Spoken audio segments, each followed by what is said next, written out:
Bob, we know you've always been interested in China. There's been some recent news. Can you tell us a little bit about it? Sure. The news is about construction equipment. Doesn't sound that exciting, but very important, because what do you need for construction? Construction equipment, right? So if construction is rising, that means construction equipment sales should also be rising. But in fact, the news is construction equipment sales are falling dramatically.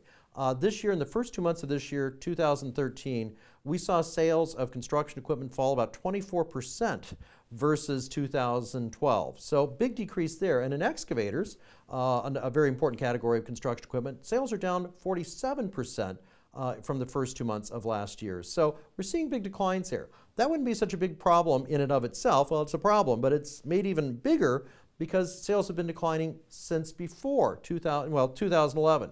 From 2011 to 2012, sales of construction equipment have fallen from about $37 billion in China to about $24 billion. So big declines, not small, big declines. And that's a huge telling sign of what's going on in construction, right? Just what I said, if you don't have growing construction equipment sales, construction's probably not growing. And construction has been the key driver of the Chinese economy for the last few years since the financial crisis. Export growth slowed after that, obviously.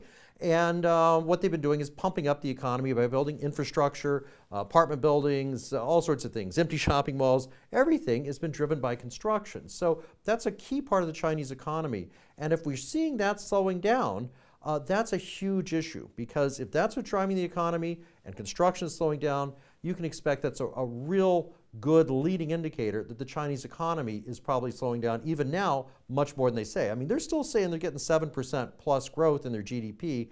I kind of doubt it. And these figures tell me that very likely it's not growing that much, and that we're in for a much bigger problem down the road. So I'll keep you up to date as to where I see that going. But right now, I think it's a very interesting piece of news out of China. Thank you.